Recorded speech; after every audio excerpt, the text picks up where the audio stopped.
Hello everyone, your favorite night owl here to talk about a simple question. Can you be prepared for anything? Before we get started, like, share, and subscribe. Check out the link below to my Subscribestar account. Just a $2 monthly donation to help a small creator out. For those of you who are interested, there are two larger film projects coming up. One in the form of a movie and the other one in a series, which is related to the current topics that it's being covered on this channel. Alrighty then. Let's get on with it, shall we? Question here is, can you be truly prepared for everything? The short answer to this is no.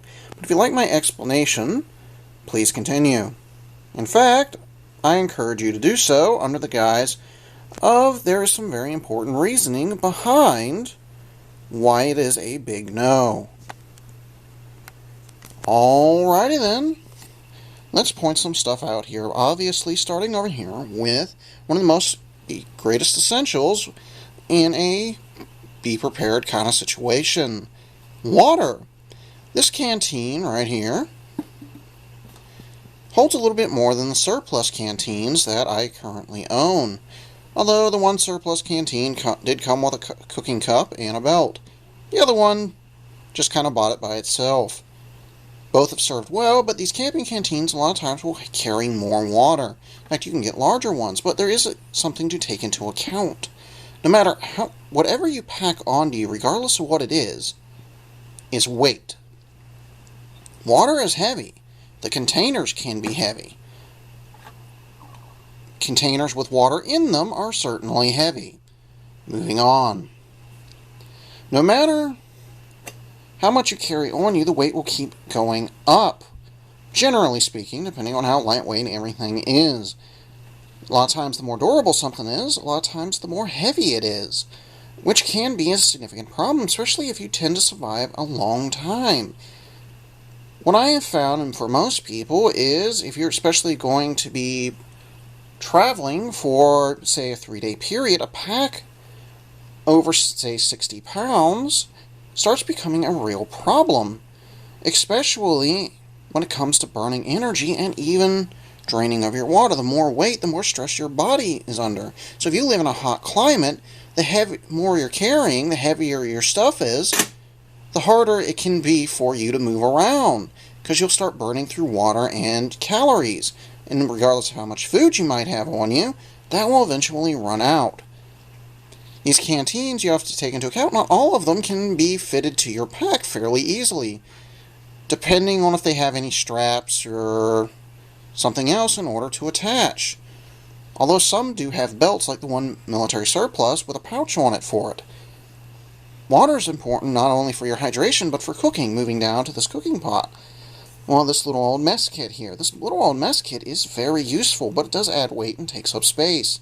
Although there is some room on the inside, probably stuff something else extra in there. On top of that, when it comes to your food, you have to take into account that food also adds weight.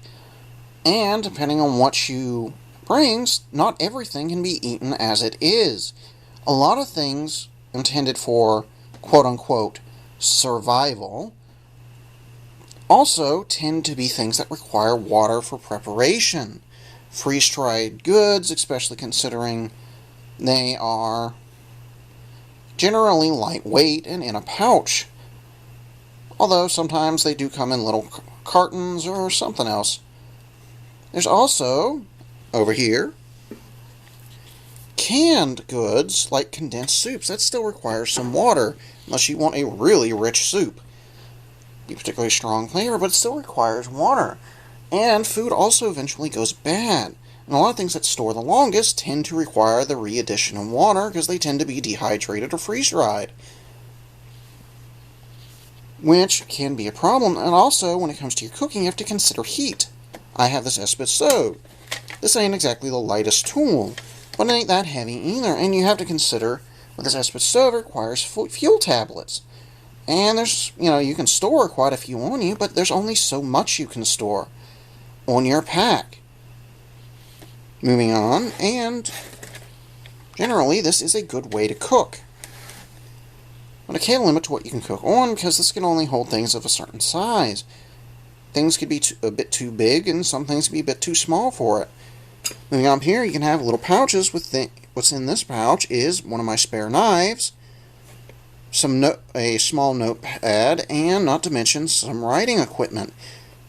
That's important for writing down information that might be important to you later on, such as locations of supplies.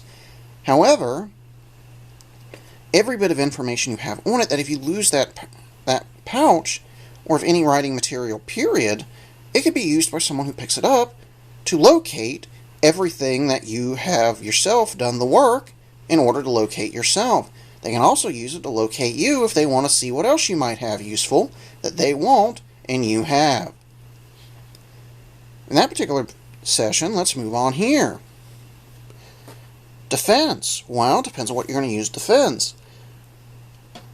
If you use a handgun, well, those tend to be light and store quickly, but they do have a range disadvantage. And depending on the handgun in question, the round that it uses, the cartridge, might not be the most capable for defense against, say, a charging feral hog or a bear. Although it might just be fine against problems of a two-legged nature.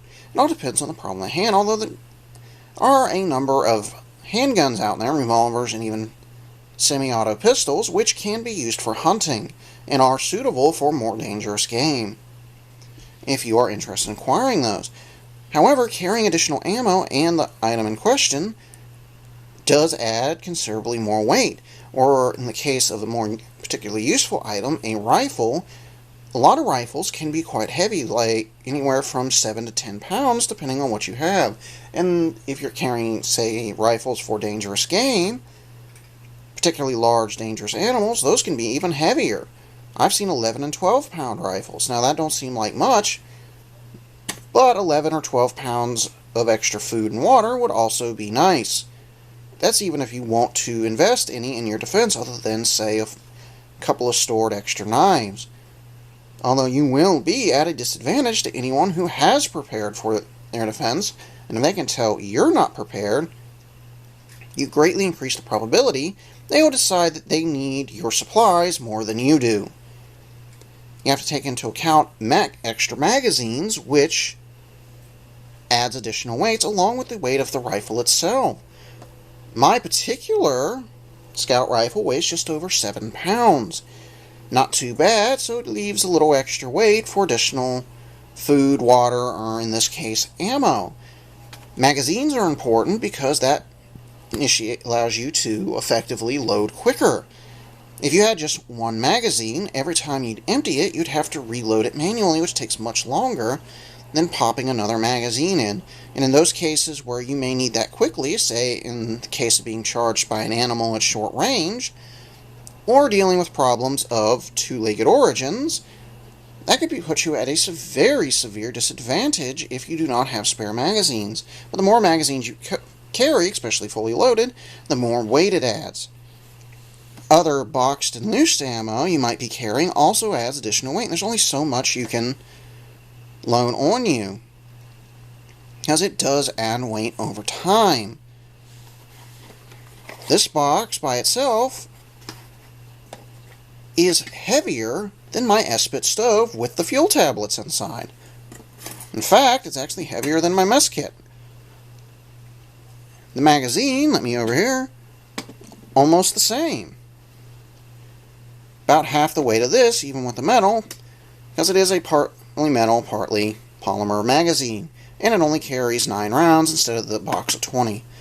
All this taken into account, weight is one of the biggest factors of being prepared. What can you carry and for what distance? Your endurance is very important. And you only realize what exactly you need when you need it. You can play the what-if game of what if this happens, what if that happens, but in large amounts of cases, you won't be able to fully predict what's going to happen. Yes, you can try to be prepared for everything, but there's many things that can occur that you won't be prepared for, such as losing ammo in a magazine, losing your cookware, losing water, not being able to locate new sources of fresh water. You have to consider water for purification.